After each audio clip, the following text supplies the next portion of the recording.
الحمدللہ کفا وسلام علی عبادہ الذین اصطفیٰ، اما بعد۔ محترم ناظرین، پروگرام فضائل رمضان کی اس نشست میں آپ حضرات کا استقبال ہے۔ السلام علیکم ورحمۃ اللہ وبرکاتہ۔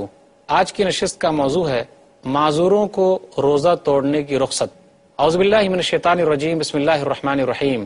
ومن کان مریضا او علی سفر فعدۃ من ایام اخر رب اشرح لی صدری ویسر لی امری واحلل عقدۃ من لسانی یفقهوا قولی رب زدنی علما سبحانک لا علم لنا الا ما علمتنا انک انت العلیم الحکیم۔ تمام قسم کی تعریفات اللہ وحدہ لا شریک، خالق کائنات، مالک ارض و سما اور مدبر انس و جاں کے لیے ہیں۔ اس کے بعد بے شمار درود و سلام نازل ہو جناب محمد رسول اللہ صلی اللہ علیہ وسلم پر کہ اللہ رب العالمین نے انہیں رحمت للعالمین بنا کر بھیجا۔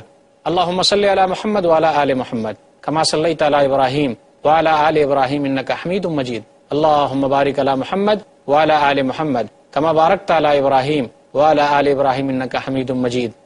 ناظرین کرام، اللہ تعالیٰ بڑا مہربان ہے، بڑا شفیق ہے، وہ رحم کرنے والا ہے۔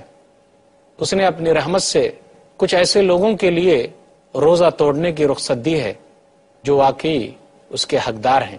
اللہ تعالیٰ بندوں کے ساتھ آسانی چاہتا ہے، بندوں کو تکلیف میں ڈالنا نہیں چاہتا۔ اللہ تعالیٰ نے بندوں کو اسی چیز کا مکلف بنایا ہے جس کی وہ طاقت رکھتا ہے۔ آج کی نشست میں ہمیں ان معذوروں کا پتہ لگانا ہے جو واقعی معذور ہیں، تاکہ وہ لوگ جو اپنے آپ کو معذور ثابت کرتے ہیں وہ الگ ہو سکیں، جو خود اپنے آپ کو شرعی عذر والے نہ ہوتے ہوئے بھی اپنے آپ کو معذور کہہ رہے ہیں۔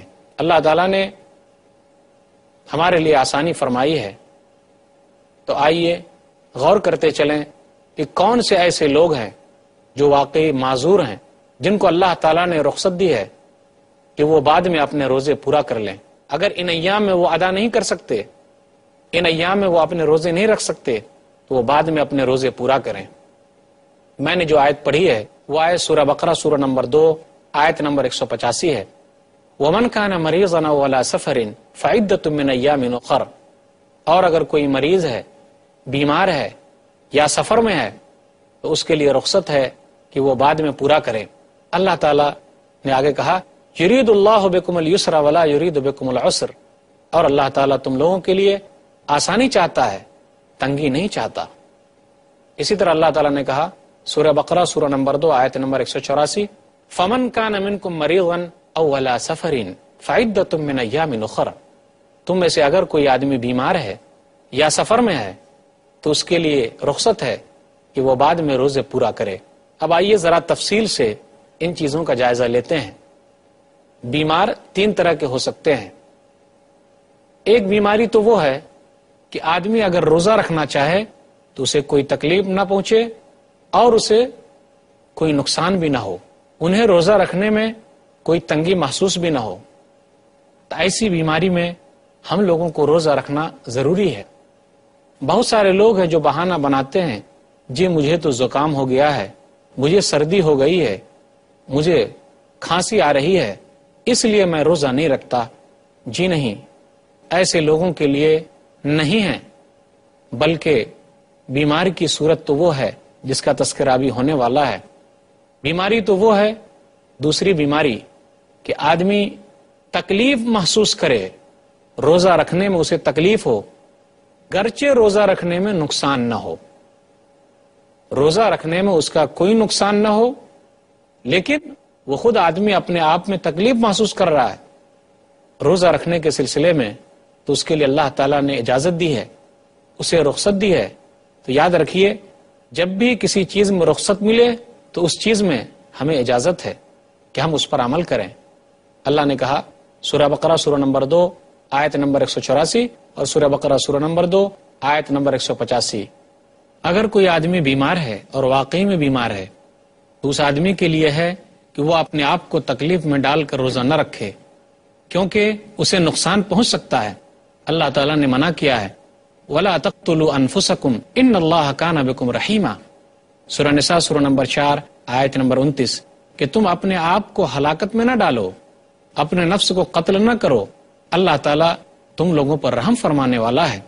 اللہ نے کہا سورہ بقرہ سورہ نمبر 2 آیت نمبر 195 وَلَا تُلْقُوا بِأَيْدِيكُمْ إِلَى التَّهْلُكَةِ وَأَحْسِنُوا ان اللہ یحب المحسنین، اور تم اپنے آپ کو ہلاکت کے گڈھے میں مت ڈالو، احسان کرو، اللہ تعالیٰ احسان کرنے والے کو پسند کرتا ہے۔ تو بیماری میں 3 طرح کے لوگ سامنے آئے۔ ایک وہ بیماری کہ اس حالت میں اگر ہم روزہ رکھتے ہیں تو تکلیف بھی نہیں ہوتی، نقصان بھی نہیں ہوتا، تو ایسے لوگوں کو چاہیے کہ اس حالت میں روزہ رکھے۔ دوسری شکل وہ بنتی ہے کہ روزہ رکھنے میں ہم کو تکلیف محسوس ہوتی ہے لیکن نقصان نہیں ہوتا، تو اللہ تعالیٰ نے اختیار دیا ہے کہ آدمی رخصت کو اختیار کرے، بعد میں روزہ پورا کرے۔ ایسا نہیں ہے کہ روزہ معاف ہو جائے گا، یہ نہیں ہو سکتا۔ اسی طرح بیماری کی تیسری شکل یہ ہے کہ اگر ہم روزہ رکھتے ہیں تو تکلیف بھی محسوس کرتے ہیں اور روزہ رکھنے کے بعد ہمارا نقصان بھی ہوتا ہے، تو ایسے آدمی کے لیے ضروری ہے کہ وہ بالکل روزہ نہ رکھے، ہرگز روزہ نہ رکھے، بعد میں وہ روزہ پورا کرے۔ اب میں بات کرتا ہوں مسافر کی، کہ اللہ تعالیٰ نے ان لوگوں کو بھی رخصت دی ہے کہ وہ بعد میں اپنے روزے پورا کرے۔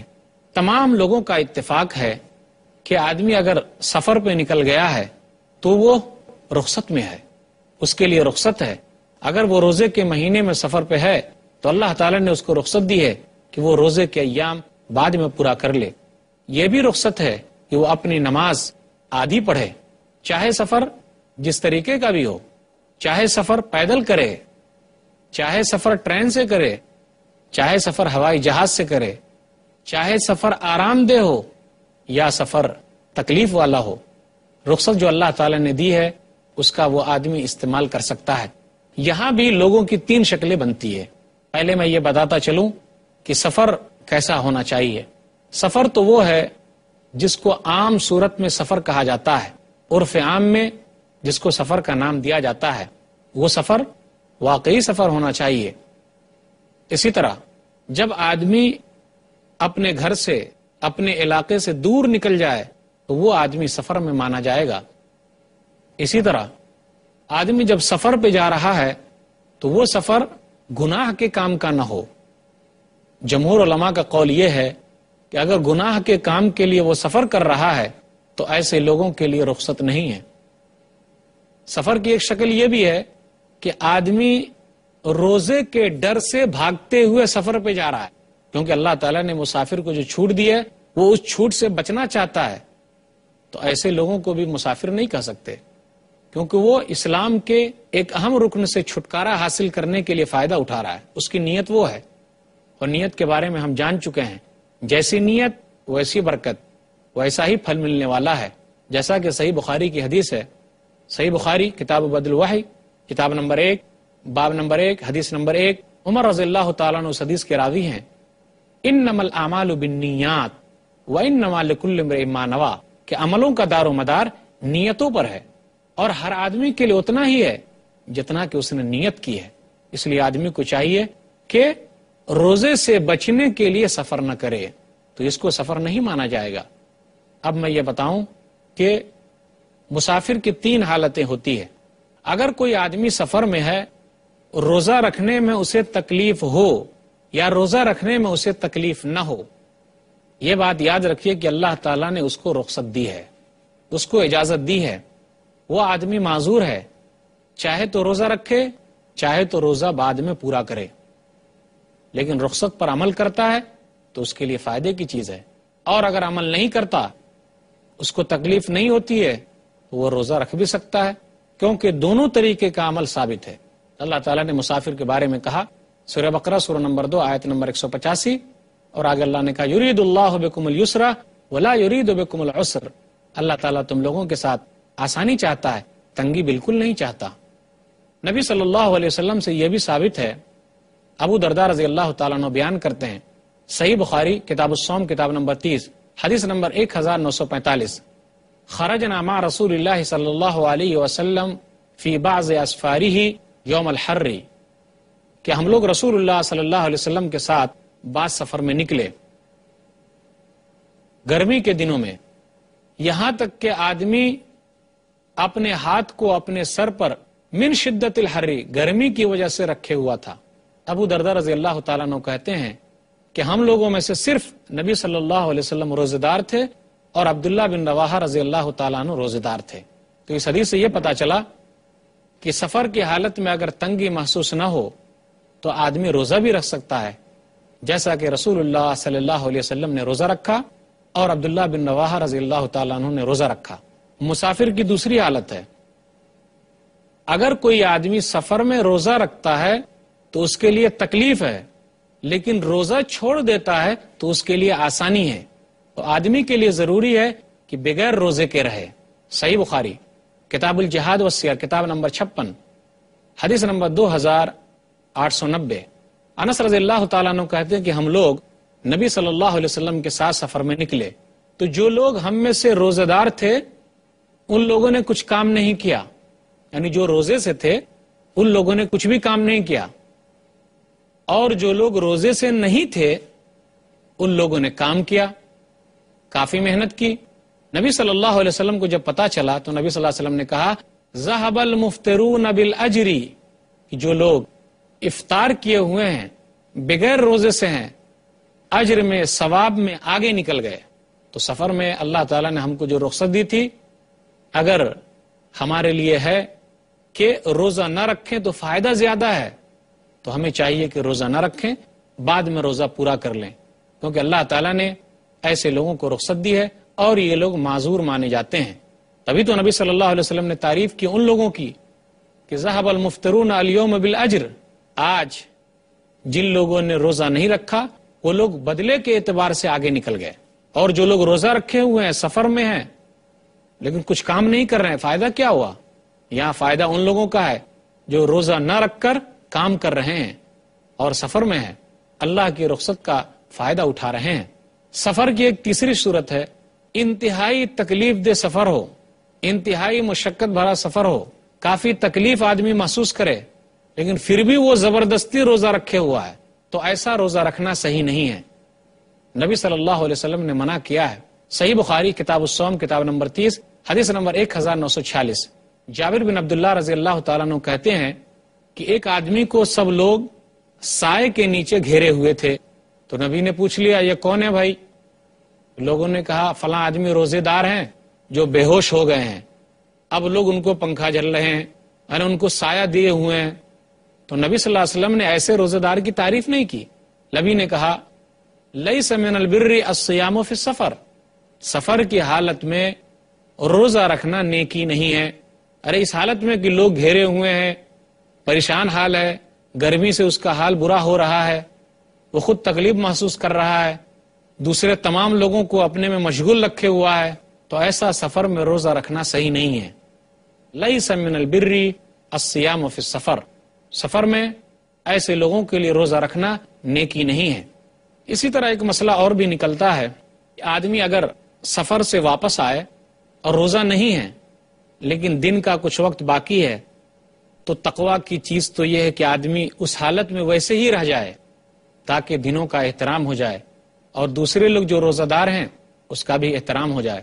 پھر اسی طرح اگر کوئی پاگل آدمی صحیح ہو جائے، عورت حیض سے پاک ہو جائے، بچہ جوان ہو جائے، تو جتنا وقت باقی ہے دن کا، اس باقی دنوں میں پورے دن میں جو حصہ باقی ہے، جتنا گھنٹہ باقی ہے، باقی دنوں میں وہ لوگ بغیر کھائے پیے رہے، یہ زیادہ اچھی چیز ہے۔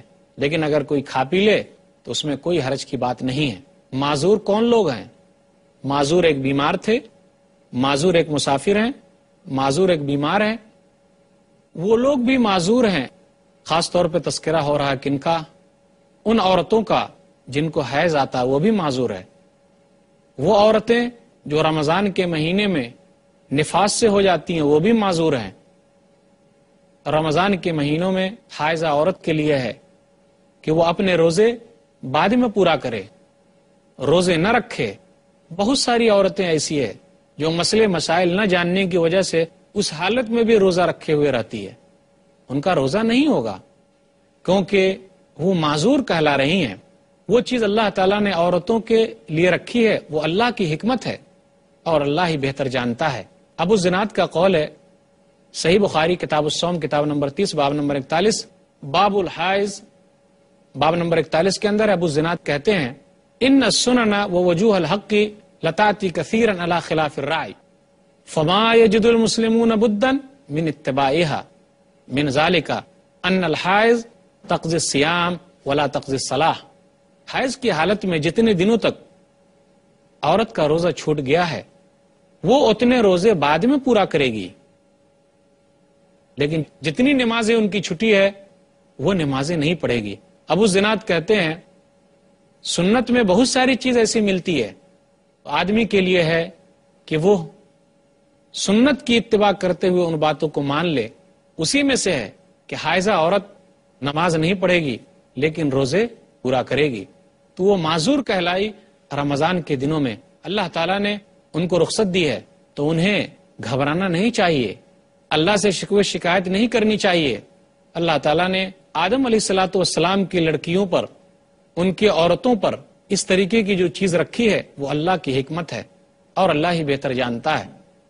سلف صالحین، امہات المومنین اور سلف صالحین کی عورتیں اس پر صبر کرتی تھی، ان لوگوں نے کوئی دوائیوں کا استعمال نہیں کیا۔ یہ الگ بات ہے کہ بعض علماء نے حیض کو روکنے والی دوا کے استعمال کی اجازت دی ہے، لیکن اس سے اس کا نقصان ہو تو ایسی دواؤں کا استعمال نہیں کرنا چاہیے۔ کس صورت میں اجازت دی ہے؟ جیسے حج کے ایام ہیں یا روزے کے یہ ایام ہیں، لیکن اگر اس کے نقصانات ہیں تو عورتوں کو چاہیے اس پر استعمال نہ کرے، بلکہ اللہ تعالیٰ کی رخصت پر عمل کرے کہ اللہ تعالیٰ نے ان کو جو رخصت دی ہے کہ بعد میں پورا کرے اس پر وہ عمل کر لے، اس رخصت کو قبول کرے، وہ بھی معذور کہلا رہی ہے۔ شعبان کے مہینے تک ان کے لیے رخصت ہے کہ وہ اس درمیان جب بھی چاہے اپنے چھوٹے ہوئے روزے کو پورا کرے۔ ماں عائشہ رضی اللہ تعالیٰ عنہ کہتی ہیں، صحیح بخاری کتاب الصوم کتاب نمبر 30 باب نمبر 40، متی یقضی قضاء رمضان حدیث نمبر 1950، کان یکون علی الصوم من رمضان فما استطیع ان اقضیہ الا فی شعبان، کہ ہم پر رمضان کے روزے چھوٹے ہوئے تھے تو ہم لوگ شعبان میں پورا کر لیتے تھے۔ ان لوگوں نے شکوے شکایت نہیں کی کہ آخر اللہ تعالیٰ نے ہم لوگوں کو اس نیکی سے کیوں محروم کر دیا۔ اللہ کی تقدیر پر راضی رہنا یہ اہم ہے۔ اسی طرح اللہ تعالیٰ نے ان لوگوں کو بھی رخصت دی ہے کہ وہ بعد میں روزہ پورا کرے، جو لوگ عاجز لوگ ہیں، یا پھر اس کی وہ لوگ قضا کر دے، یا پھر وہ لوگ اس کے بدلے فدیہ دے دے۔ ایسے بوڑھے لوگ، ایسی بوڑھی عورتیں اب ان کے اندر طاقت نہیں رہی کہ وہ لوگ روزہ رکھ سکیں، تو ایسے لوگوں کو اللہ تعالیٰ نے رخصت دی ہے، وہ اس کے بدلے ایک مسکین کو نصف سا، 1.25 کلو کے برابر کھانا کھلا دے۔ عبداللہ بن عباس رضی اللہ تعالیٰ عنہ کہتے ہیں، مستدرک حاکم کتاب الصوم کتاب نمبر 15 حدیث نمبر 1607، رخص للشیخ الکبیر ان یفطر ویطعم عن کل یوم مسکینا، کہ اللہ تعالیٰ نے بوڑھے آدمی کے لیے، وہ بوڑھے آدمی جو واقعی بوڑھے ہو چکے ہیں، اب ان کے اندر روزہ رکھنے کی طاقت نہیں ہے، تو اللہ تعالیٰ نے رخصت دی ہے کہ وہ روزہ نہ رکھیں اور اس کے بدلے ایک مسکین کو کھانا کھلا دے۔ عبداللہ بن عباس رضی اللہ تعالیٰ عنہ ایک آیت کی تفسیر بیان کرتے ہوئے یہ کہتے ہیں، وہ آیت ہے سورہ بقرہ سورہ نمبر 2 آیت نمبر 184، وَعَلَى الَّذِينَ يُطِيقُونَهُ فِدْيَةٌ طَعَامُ مِسْكِينٍ۔ اس آیت میں ایک جملہ ہے، اس کا مطلب وہ یہ بتلاتے ہیں، یطیقونہ، وہ کہتے ہیں یتجشمونہ، کہ وہ لوگ جو روزہ رکھنے میں انتہائی مشقت برداشت کرتے ہیں، تکلیف برداشت کرتے ہیں، تو ان کے لیے ہے کہ اس کے بدلے وہ لوگ فدیہ دے دے۔ وہ یہ آیت کی تفسیر بیان کرتے ہوئے کہتے ہیں، صحیح بخاری کتاب التفسیر کتاب نمبر 65 حدیث نمبر 4505، هو الشیخ الکبیر والمرأة الکبیرۃ لا یستطیعان ان یصوما، بوڑھا آدمی اور بوڑھی عورت کہ وہ دونوں روزہ رکھنے کی طاقت نہیں رکھتے، فعلیہما، تو ان دونوں کے اوپر ہے، ان یطعما عن کل یوم مسکینا، کہ وہ لوگ ایک مسکین کو اس دن کے بدلے کھانا کھلا دے۔ انس بن مالک رضی اللہ تعالیٰ نے جب بوڑھے ہو گئے تو ان کا واقعہ آتا ہے صحیح بخاری کتاب التفسیر کتاب نمبر 65 باب نمبر 25 میں، کہ انہوں نے سال یا 2 سال تک گوشت اور اچھا کھانا غریبوں اور مسکینوں کو کھلایا، اور وہ خود بغیر روزے سے تھے۔ تو ایسے بوڑھے لوگوں کے لیے جو انتہائی حالت میں پہنچ گئے ہوں، اللہ تعالیٰ نے رخصت دی ہے کہ وہ ایک مسکین کو کھلائے اور وہ روزہ نہ رہے۔ اسی طرح وہ بیمار آدمی کے لیے بھی رخصت ہے، جو آدمی اس بیماری میں پہنچ گیا ہے جس بیماری میں اب بچنے کی کوئی امید نہیں ہے، جیسے کینسر کا مریض ہے، کوئی اور مریض ہے، تو اللہ تعالیٰ نے ایسے لوگوں کے لیے بھی رخصت دی ہے کہ وہ آدمی مسکین کو کھانا کھلائے اور وہ روزہ نہ رکھے۔ کھانا کھلانے کا مطلب کیا؟ اس کے سحری کا انتظام کیا جائے اور اس کے افطاری کا انتظام کیا جائے. ہر دن سحری کا انتظام کر دیا جائے، ہر دن افطاری کا انتظام کیا جائے، اور وہ خود آدمی روزہ نہ رہے. ان کے لیے بھی رخصت ہے جو آدمی پاگل ہیں. جب تک اس کے اندر ہوش نہ آ جائے، عقل نہ آ جائے، اس وقت تک اس پر روزے کا حکم لاگو نہیں ہوگا. اگر کوئی آدمی بے ہوش ہے، علماء نے کہا کہ اگر وہ 3 دن تک بے ہوش ہے، اس کو دوا پلا کر بے ہوش کیا گیا ہے، تو وہ آدمی سونے والا مانا جائے گا.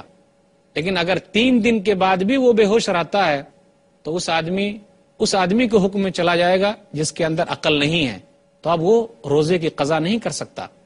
لیکن 3 دن تک وہ بے ہوش رہا، اس کے بعد ہوش میں آ گیا، تو ابھی اس کے لیے رخصت ہے، بعد میں اس کو وہ قضا کر لے. اسی طرح اللہ تعالیٰ نے اس عورت کو بھی رخصت دی ہے، وہ معذور کہلاتی ہیں جس کے پیٹ میں بچہ ہے اور وہ تکلیف محسوس کرتی ہیں، روزہ رکھنے کی طاقت نہیں رکھتی، تو بعد میں پورا کرے. اسی طرح وہ عورت جو اپنے بچے کو دودھ پلا رہی ہے اور دودھ پلانے میں وہ تکلیف محسوس کرتی ہے، تو ایسی عورتوں کے لیے بھی ہے کہ وہ بعد میں روزہ رکھے، ابھی روزہ نہ رکھے. نبی صلی اللہ علیہ وسلم کی ایک حدیث ہے، سنن نسائی کتاب الصیام کتاب نمبر 22 حدیث نمبر 2317. انس بن مالک رضی اللہ تعالیٰ عنہ کہتے ہیں کہ نبی صلی اللہ علیہ وسلم نے کہا کہ اللہ تعالیٰ نے مسافر سے روزے کو اور آدھی نماز کو کم کر دیا ہے، یعنی سفر کی حالت میں آدمی آدھی نماز ہی پڑھے گا. وَعَنِ الْحُبْلَى وَالْمُرْضِ، اور اللہ تعالیٰ نے حاملہ عورت اور دودھ پلانے والی عورت کے لیے بھی رخصت دی ہے کہ یہ بعد میں روزہ پورا کرے. اسی طرح وہ آدمی بھی معذور کہلائے گا جو کسی مجبوری، انتہائی مجبوری کے تحت اپنا روزہ توڑ دیتا ہے. مثال کے طور پر کسی کی جان بچانی ہے، تو جان بچانے کے لیے اگر اسے روزہ توڑنا پڑے، وہاں تک نوبت پہنچ جاتی ہے، تو اس آدمی کو چاہیے کہ روزہ توڑ کر اس آدمی کو اپنا خون دے تاکہ اس کی جان بچ سکے. اسی طرح جو لوگ آگ بجھانے والے جگہوں پر کام کرتے ہیں، ان لوگوں کے لیے نہیں ہے کہ روزہ وہ توڑ دیں، لیکن انتہائی تکلیف محسوس کرتے ہیں، آگ بجھانے میں وہ لگے ہوئے ہیں اور وہ انتہائی تکلیف محسوس کرتے ہیں، تو اس کے لیے ضروری ہے کہ روزہ توڑ لے، بعد میں روزہ پورا کر لے. تو میں نے چند معذوروں کا تذکرہ کیا اس نشست میں. پہلے یہ کہا کہ اللہ نے بیمار کو رخصت دی ہے، مسافر کو رخصت دی ہے، عاجز کو رخصت دی ہے. اللہ تعالیٰ نے حائضہ عورت کو، نفاس والی عورت کو رخصت دی ہے. اللہ تعالیٰ نے اس عورت کو بھی رخصت دی ہے جو حاملہ ہے، جس کے پیٹ میں بچہ ہے، اس عورت کو بھی اللہ